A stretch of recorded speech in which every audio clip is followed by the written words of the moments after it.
ಗದಗ ಜಿಲ್ಲೆ ರೋಣ ಮತ್ತು ಗಜೇಂದ್ರಗಢದಲ್ಲಿ ಶಿಕ್ಷಕರು ತಹಶೀಲ್ದಾರರಿಗೆ ಮನವಿಯನ್ನ ಸಲ್ಲಿಸಿದ್ರು. ಅನುದಾನಿತ ಶಾಲೆಗಳ ನೌಕರರಿಗೆ ಯಾವುದೇ ರೀತಿಯ ಪಿಂಚಣಿಯನ್ನ ಕೊಡದೆ ನಿವೃತ್ತಿಯಾದ ಶಿಕ್ಷಕರ ಅನುಭವಿಸುತ್ತಾ ಇರುವ ತೊಂದರೆಯಿಂದ ಅನುದಾನಿತ ಶಾಲಾ ನೌಕರರಿಗೆ ಓಪಿಎಸ್ ಜಾರಿ ಮಾಡಬೇಕು ಎಂದು ಆಗ್ರಹಿಸಿ ರೋಣ ಹಾಗೂ ಗಜೇಂದ್ರಗಢ ತಾಲೂಕಿನ ಮಾಧ್ಯಮಿಕ ಶಾಲಾ ನೌಕರರ ಸಂಘದಿಂದ ಪ್ರತಿಭಟನಾ ಜಾಥಾ ನಡೆಸಿ ತಹಶೀಲ್ದಾರ್ ಮೂಲಕ ಶನಿವಾರ ರಾಜ್ಯ ಸರ್ಕಾರಕ್ಕೆ ಮನವಿಯನ್ನ ಸಲ್ಲಿಸಿದರು.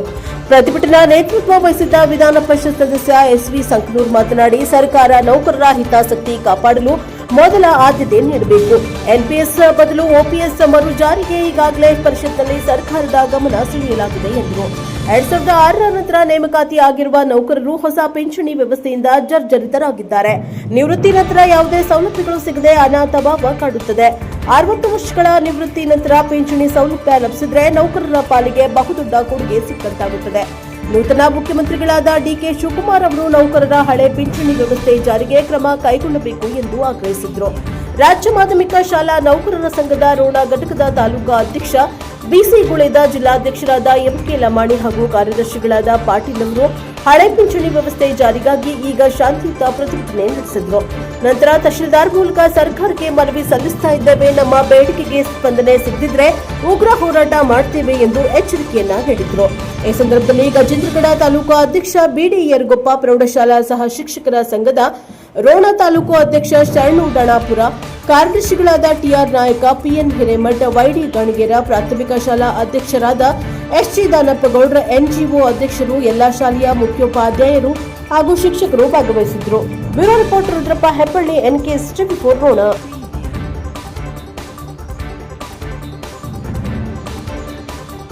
ಎರಡನೇ ಹಂತದಲ್ಲಿ ಈಗಾಗಲೇ ಟೈಮ್ ಟೇಬಲ್ ಹಾಕಿದ್ದಾರೆ. 18ನೇ ತಾರೀಕು ಮುಂದಿನ ತಿಂಗಳು ದೊಡ್ಡ ಹೋರಾಟವನ್ನು ಅಲ್ಲಿ ಮಾಡಿ ಮತ್ತೆ ಹೊರಟಿ ಸರ ಸಭಾಪತಿಗಳ ಚೇಂಬರ್ನಲ್ಲಿ ನಾವು ಜಿಲ್ಲಾ ಅಧ್ಯಕ್ಷರ ಕಾರ್ಯದರ್ಶಿಗಳನ್ನ 5-6 ಮಂದಿ ಕರೆದು, ಲಕ್ಷ್ಮೀ ಮೇಡಮ್ ಅವರನ್ನು ಕರೆದು ತಕ್ಷಣವೇ ಅದೆಲ್ಲ ಚರ್ಚೆ ಮಾಡಿ ಆ ಒಂದು ಆದೇಶವನ್ನ ಹಿಂಪಡ್ಕೊಂಡು ಸೆಷನ್ ಸರ್ ಮಾಡಿದ್ದಾರೆ.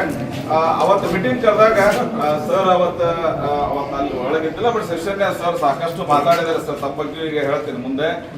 ಸೊ ಇಂಥ ಒಂದು ಹೋರಾಟದ ಹಿನ್ನೆಲೆ ಇರ್ತಕ್ಕಂಥ ನಮ್ಮ ಸಂಘ ಇದಕ್ಕೆ 2 ಕಣ್ಣುಗಳದಾವ. ಒಂದು ಬಲಗಣ್ಣು ಹೊರಟ್ಟಿ ಸರ್ ಆದ್ರೆ ಎಡಗಣ್ಣು ನಮ್ಮ ಸಂಕನೂರ್ ಸರ್. ನಮ್ಮ ಶಿಕ್ಷಕರನ್ನ ಬಿಟ್ಟು ಶಿಕ್ಷಕರ ಸಮಸ್ಯೆಗಳನ್ನ ಅರ್ಥಕೊಂಡವ್ರು ಯಾರೋ ಒಬ್ರು ಅದರ ಇಡೀ ರಾಜ್ಯದಾಗ ಅಂದ್ರ ಒಂದೇದ್ದು ಹೊರಟ್ಟಿ ಸರ್ ಬಿಟ್ರ, ಎರಡನೇದ್ದು ನಮ್ಮ ಸಂಕನೂರ್ ಸರ್ ನಮ್ಮ ಪ್ರತಿಯೊಂದು ಹೋರಾಟದಲ್ಲಿ ಭಾಗವಹಿಸ್ತಾರೆ. ಎಷ್ಟೋ ಸಲ ನಾವು ಅವ್ರನ್ನ ಏನೋ ಬಿಸಿ ಇರ್ತಾರಂತ ಕರೆದಿರಂಗಿಲ್ಲ, ಆದ್ರೂ ಅವ್ರು ಹೆಂಗೋ ಗೊತ್ತಾಗಿ ಅವ್ರು ಬೇಕಾದ ಅಂದ್ಕೊಳ್ಳಿ ನಾ ಬಿಡ್ತೀನಿ ಅಂತ ಹೇಳಿ ಬಂದಾರ. ದಯವಿಟ್ಟು ಸರ್ ಕ್ಷಮಾ ಮಾಡ್ರಿ, ನಮ್ಮನ್ನು ಕರಿಬೇಕಾಗಿತ್ತು. ಸೊ ನಾವು ತಮ್ಮ ಬಿಸಿ ಶೆಡ್ಯೂಲ್ ಎಲೆಕ್ಷನ್ದಾಗ ಅಂತ ಹಿಂಗ್ ಮಾಡಿದ್ವಿ. ನಾವು ಜಿಲ್ಲಾ ಹಂತದಲ್ಲಿ ಮಾಡೋ ಮುಂದೆ ತಮಗೆ ಮಾಹಿತಿಯನ್ನ ತಲುಪಿಸ್ಬೇಕಂತ ಅಧ್ಯಕ್ಷರು ನಾವು ಕೂಡ ಮಾತಾಡಿದ್ದೀವಿ. ಸೊ ಹೀಗಾಗಿ ಈಗ ಅನೇಕ ಸಂಘಗಳು ಹುಟ್ಕೊಂಡು ನನಗೆ ಗೊತ್ತಿದೆ, ಬಹಳಷ್ಟು ಸಂಘಗಳು ನಮ್ಮ ಸಂಘದಾಗಿದ್ದವರು ಒಡೆದು ಹೋಗಿ ಪಿಂಚಣಿ ವಂಚಿತರ ಸಂಘ ಅವೆಲ್ಲ ಆಗ್ಯಾವ. ಅವರು ಹೋರಾಟ ಮಾಡ್ಲಿ, ನಾವು ಬೇಡ ನಂಗಿಲ್ಲ. ಅವ್ರ ಹೋರಾಟಕ್ಕೂ ಕೂಡ ನಾವು ಬೆಳಗಾವಿ ಬೇಕಾದಲ್ಲಿ ಹೋಗಿ ನಾವು ಕೂಡ ನಮ್ಮ ಸಂಘಟನೆಯಿಂದ ಭಾಗವಹಿಸಿ ಬೆಂಬಲ ಕೊಟ್ಟು ಭಾಷಣ ಮಾಡಿ ಬಂದಿದ್ದೇವೆ. ಇದು ಕೇವಲ ಒಬ್ಬರು ಇಬ್ರು ಹೋರಾಟ ಮಾಡಿದ್ರೆ ಪಿಂಚಣಿ ಸಿಗ್ತಕ್ಕಂಥ ಯೋಜನೆ ಇಲ್ಲ. ಸೊ ಬಹಳಷ್ಟು ನಮ್ಮ MLC ಸಾಹೇಬರು ಎಲ್ಲ 14 ಮಂದಿ ಭೋಜೇಗೌಡರು ಇವರು ಬಹಳಷ್ಟು ಬೆಳಗಾವಿದಾಗ ಭಾಷಣ ಮಾಡ್ತಾರೆ. ಎಲ್ಲಾ ಕಡೆ ನಮಗೆಲ್ಲ ಪಿಂಚಣಿ ಇದೆ. ಆದರೂ ಕೂಡ ನಮ್ಮ ಮಿತ್ರರಿಗೆ, ನಮ್ಮ ಸಹೋದರಿಯರಿಗೆ ಪೆನ್ಷನ್ ಆದ್ಮೇಲೆ ಭಾರಿ ಭಯಾನಕ ಅನಿಸ್ತದೆ. ಯಾಕಂದ್ರೆ ಈಗ 2030 ಬಂತಂದ್ರೆ ಒಂದೇ ಬ್ಯಾಚ್ ಹೊರಗೆ ಹೋಗುತ್ತೆ. 2006 ನಂತರ ಅಪಾಯಿಂಟ್ಮೆಂಟ್ ಆದವ್ರಿಗೆ ಅವಾಗ ಅದ್ರ ನೋವು ಏನು ಅನ್ನೋದು ಅವ್ರಿಗೆ ಗೊತ್ತಾಗ್ತಾ ಇದೆ. ಸೊ ಹಾಗಾಗಿ ಇಲ್ಲಿ 2 ಅದಾವ. ಸರ್ ಹೇಳ್ದಂಗೆ 2006ಕ್ಕೆ ಮೊದಲು ಅಪಾಯಿಂಟ್ ಆಗಿ ಅವ್ರಿಗೆ ಪೆನ್ಷನ್ ಸಿಗದೆ ಇದ್ದವ್ರು ಒಬ್ರು, ಒಂದು ಕೆಟಗರಿ, 2006 ನಂತರ ಆದವ್ರು ಒಂದು ಕೆಟಗರಿ. ಹೀಗಾಗಿ ಇಂಥ ಒಂದು ಪಿಂಚಣಿ ಪಡ್ಕೋಬೇಕಾದ್ರೆ ಸಣ್ಣ ಪುಟ್ಟ ಹೋರಾಟ ಅದು ಆಗೋದಿಲ್ಲ. ಸರ್ ಹೇಳ್ದಂಗ ನಮ್ಮ ಸರ್ ಕೂಡ ಸಂಕನೂರ್ ಸರ್ ನಮ್ಮ ಸಂಘದ ತಾಲೂಕಾ ಅಧ್ಯಕ್ಷ, ನಮ್ಮ ಹಿರಿಯರು. ನಾವು ಇದಕ್ಕಿಂತ ಮೊದಲ ಸಂಘವನ್ನ ಸಾಹೇಬರ ಜೊತೆ ಕಟ್ಟಿಬಯಸ್ಯಾರ. ಅದಾದ ನಂತರ ಜಿಲ್ಲಾ ಅಧ್ಯಕ್ಷರಾದರು. ಆಮೇಲೆ ನಮ್ಮ ಸಂಘದಿಂದ ಹೊರಗೆ ಹೋದ್ಮೇಲೆ ಅವ್ರಿಗೊಂದು ದೊಡ್ಡ ಉಪಕಾರನೂ ಆಯ್ತು. MLCಗಳ 2 ಸಲ 3ನೇ ಸಲ ಆಗ ಅವಕಾಶನೇ ಇದೆ. ಅದೆಲ್ಲ ಬೆಂಬಲ ಅವ್ರಿಗೆ ಇರ್ತದೆ, ಅದು ಪ್ರಶ್ನೆ ಬೇರೆ. ಹಾಗಾಗಿ ಏನಂದ್ರೆ ನಮ್ಮ ಸಂಕನೂರ್ ಸರ್ ನೋಡ್ರಿ, ನಾವು ಯಾವುದೇ ಅವರು ಬಹಳ ಡೌನ್ ಟು ಅರ್ತ್, ಎಲ್ಲದಕ್ಕೂ ಬರ್ತಾರ, ಎಲ್ಲದಕ್ಕೂ ಕರೀತಾರ. ಅವ್ರ ಕೆಲಸ ಏನಾದ್ರು ಕರೀತಾರ. ಸರ್ ನಮ್ಗೆ ಕಾವು ನೋವಾಯ್ತಂದ್ರೂ ಬಿಡಲ್ಲ. ನಮ್ಮ ಲಮಾಣಿ ಸರ್ ನಮ್ಗೆ ಪ್ರತಿಯೊಂದು ಫೋನ್ ಮಾಡಿ ಕರೆದಿರ್ತಾರ, ಎಲ್ಲರೂ ಹೋಗ್ತಾರ. ಸರ್ ಹೇಳ್ದಂಗೆ ಈಗ ಪದವಿ ಪೂರ್ವ ಸಂಘದವರು ಕೂಡ ಸರ ನಿಮ್ಮ ಸಂಘದ ಬೆಂಬಲ ಇರಲಿ, ನಮ್ಮದು ಮಾಡೋಣ.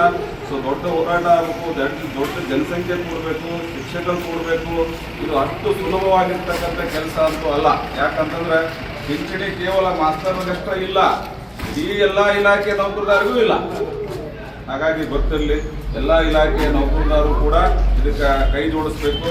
ಇವತ್ತಿನ ಈ ಸಂದರ್ಭದಲ್ಲಿ ಎಲ್ಲ ರಾಜ್ಯ ಘಟಕದ ನಮ್ಮ ಜಿಲ್ಲಾ ಘಟಕದ ಅಧ್ಯಕ್ಷರು, ಕಾರ್ಯದರ್ಶಿ, ಎರಡೂ ತಾಲೂಕುಗಳ ಅಧ್ಯಕ್ಷರು, ಕಾರ್ಯದರ್ಶಿ, ಪದಾಧಿಕಾರಿಗಳು ಹಾಗೂ ಸರ್ಕಾರಿ ನೌಕರರ ಸಂಘದ ಅಧ್ಯಕ್ಷರು, ಕಾರ್ಯದರ್ಶಿಗಳು ಎಲ್ಲರೂ ಆಗಮಿಸಿದ್ದಾರೆ.